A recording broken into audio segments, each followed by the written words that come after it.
So what's up guys, for today's video I will be summarizing the chapter 8, which is subnetting IP networks. So VLSM in practice. Using VLSM subnets, the LAN and WAN segments can be addressed without unnecessary waste.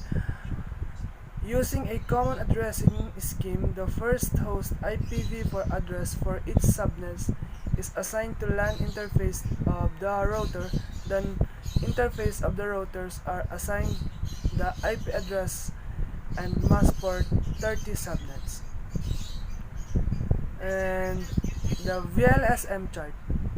In order to use the address space more efficiently, 30 subnets and created for one links as shown in the VLSM chart in figure 2. To keep unused blocks of addresses together in a block of contiguous addresses space, the last 27 subnet was further subnet to create the 30 subnet. The first 3 subnet were assigned to one links. And network addressing planning.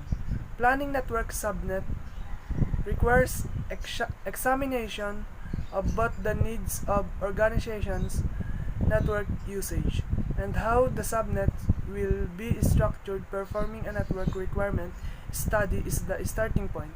This means looking at the entire network and determining the main sections of the network and how they will be assigned.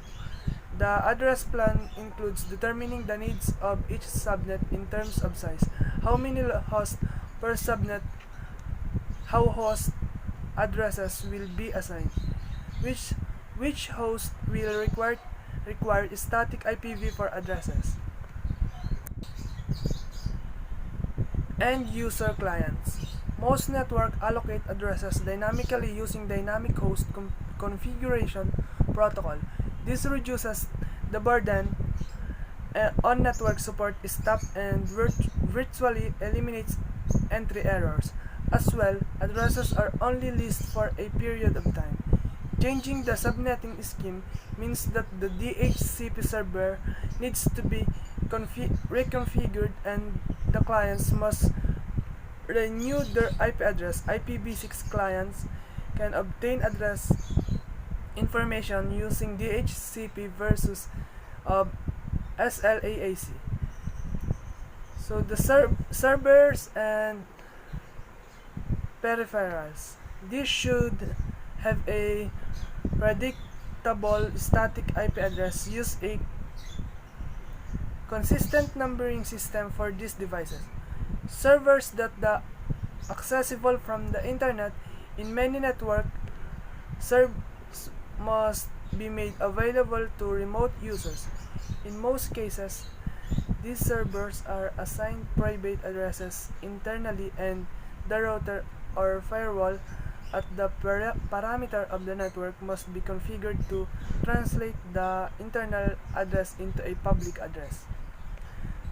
And the intermediary devices. These devices are assigned addresses for network management, monitoring, and security. Because we must know how to communicate with intermediary devices, they should have predictable, statically assigned addresses.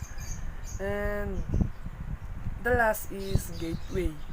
Routers and firewall devices have an IP address assigned to each interface, which serves as the gateway for the host in that network. Typically, the router interface uses either the lowest or highest address in the network. The IPv6 subnet allocation. With over 65,000 subnets to choose from, the task of the network administrator becomes of designing a logical scheme to address and network. As shown in figure 1, the example topology will require subnets for each LAN, while for the one link R1 and R2, unlike the example with IPv6, one link subnet will not subnetted link. Planning to address and the network. The primary considerations for planning addresses allocation are displayed in figure. Preventing the duplication of addresses refers to the fact that each host in a network must have a unique addresses. Without the proper planning and documentation, an address could be assigned to more one host, resulting in access issues for both hosts. Providing a controlling access refers to the fact and some hosts, such as servers, provide resources to internal hosts as well as to external hosts. The layer 3 addresses assigned to a server can be used to control access to that server. If however, the address is randomly assigned and not well documented, controlling access is more difficult. Monitoring security performance for hosts means network traffic is examined for a source IP address that is generating or receiving excessive A packets. If the proper planning and documentation of the network addressing problematic network devices should easily be found. VLSM chart.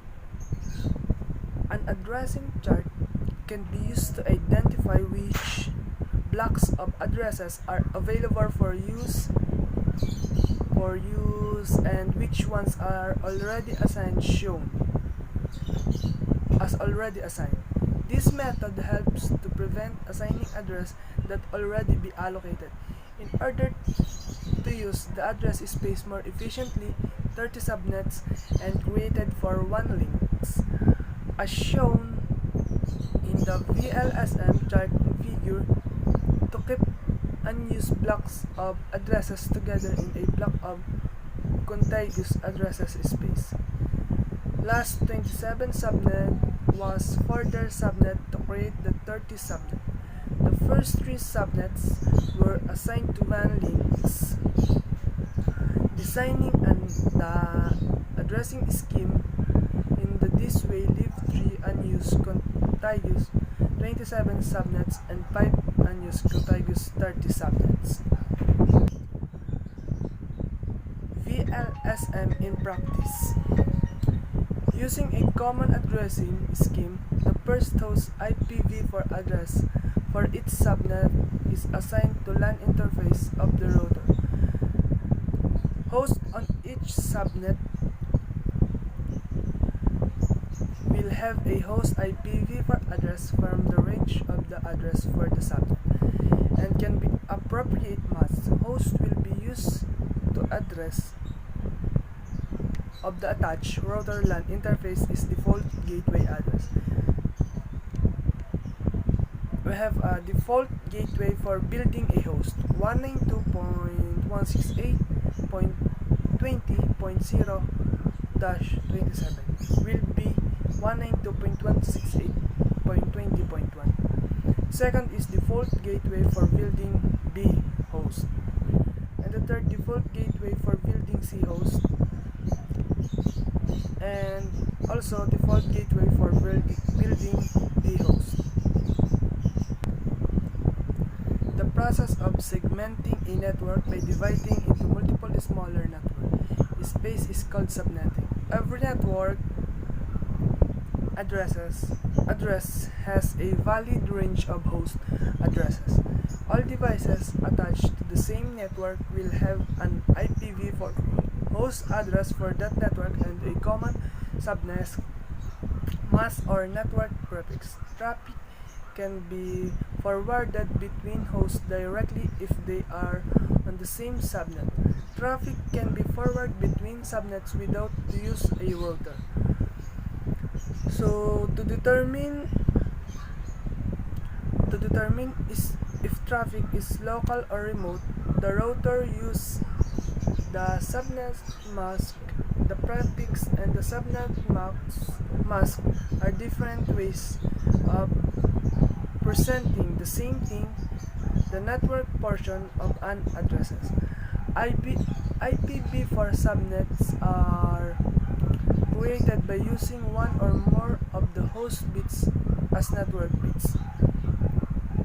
So two very important factors that will lead to the determination of the IP address block with the subnet marks are number of subnet required. Thank you.